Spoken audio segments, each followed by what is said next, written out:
Hi guys, nandito tayo ngayon sa Divisoria Mall at maghahanap tayo ng mga murang pagkainan dito. So ito na nga guys, nakahanap tayo dito ng murang kainan, 80 pesos, dalawang ulam at isang rice. So ito na nga guys, naghahanap na tayo at namimili na tayo. So ibang lahi man guys ay kumakain na rin dito sa murang pagkain. So dito lamang yan guys sa third floor, Divisoria Mall. Ayan, so namimili pa tayo dyan ng pagkain lang, ulam tsaka isang rice. So 80 pesos lamang yan lahat guys. So ayan, napili po natin yan guys, ang pork steak at ampalaya. Yan, ampalaya is my favorite vegetables and all time. Naka-English na guys.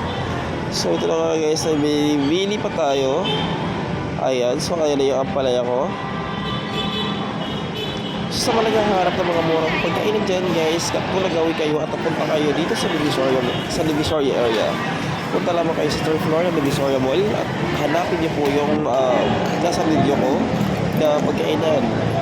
Actually guys, may signage naman sila kung magkano yung pagkain nila, yung dalawang ulam at isang rice. So habang kumakain ako, nag-video rin ako at medyo nahiya lang ang lolo nyo. Dahil sa dami ng tao guys, Chinese New Year kasi yan guys. Kaya medyo dinomog yung Divisoria Mall kasi ang daming tao pumunta rito at nagugutom sila, tagahanap ng mga murang pagkainan kapag kakainan. So ito na nga guys, malapit ako matapos yan. Medyo nahiya lang ako ng konti dyan ng slide kasi ang daming tao na tumitingin habang ako nagbibidyo.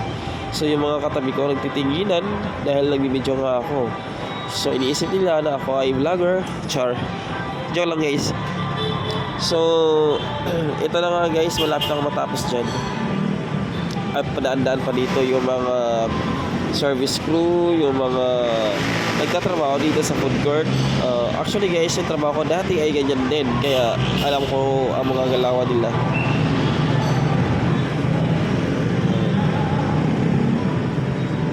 So medyo malapit-lapit ako matapos yun.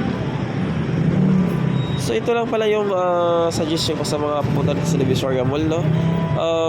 Maghanap kayo ng murang pagkakainan dahil dito makakamura kayo at makakatipid kayo. So meron naman dito mga sikat na pagkakainan. So makikita nyo naman po yan kapag kayo pumunta rito sa Divisoria Mall. Kung anong mga pagkain meron dito, kung anong mga restaurant meron dito. Sikat po sila guys. So ako napili ko po dahil nagtitipid po ako that time ay yung murang kainan at affordable talaga guys. So since na hindi ka masyadong nakakagala sa labas niyan dahil Chinese New Year nga yung time na yan guys. So ito na nga yan guys, tapos na akong kumain. Ayan, so nag-video lang tayo ng konti yan.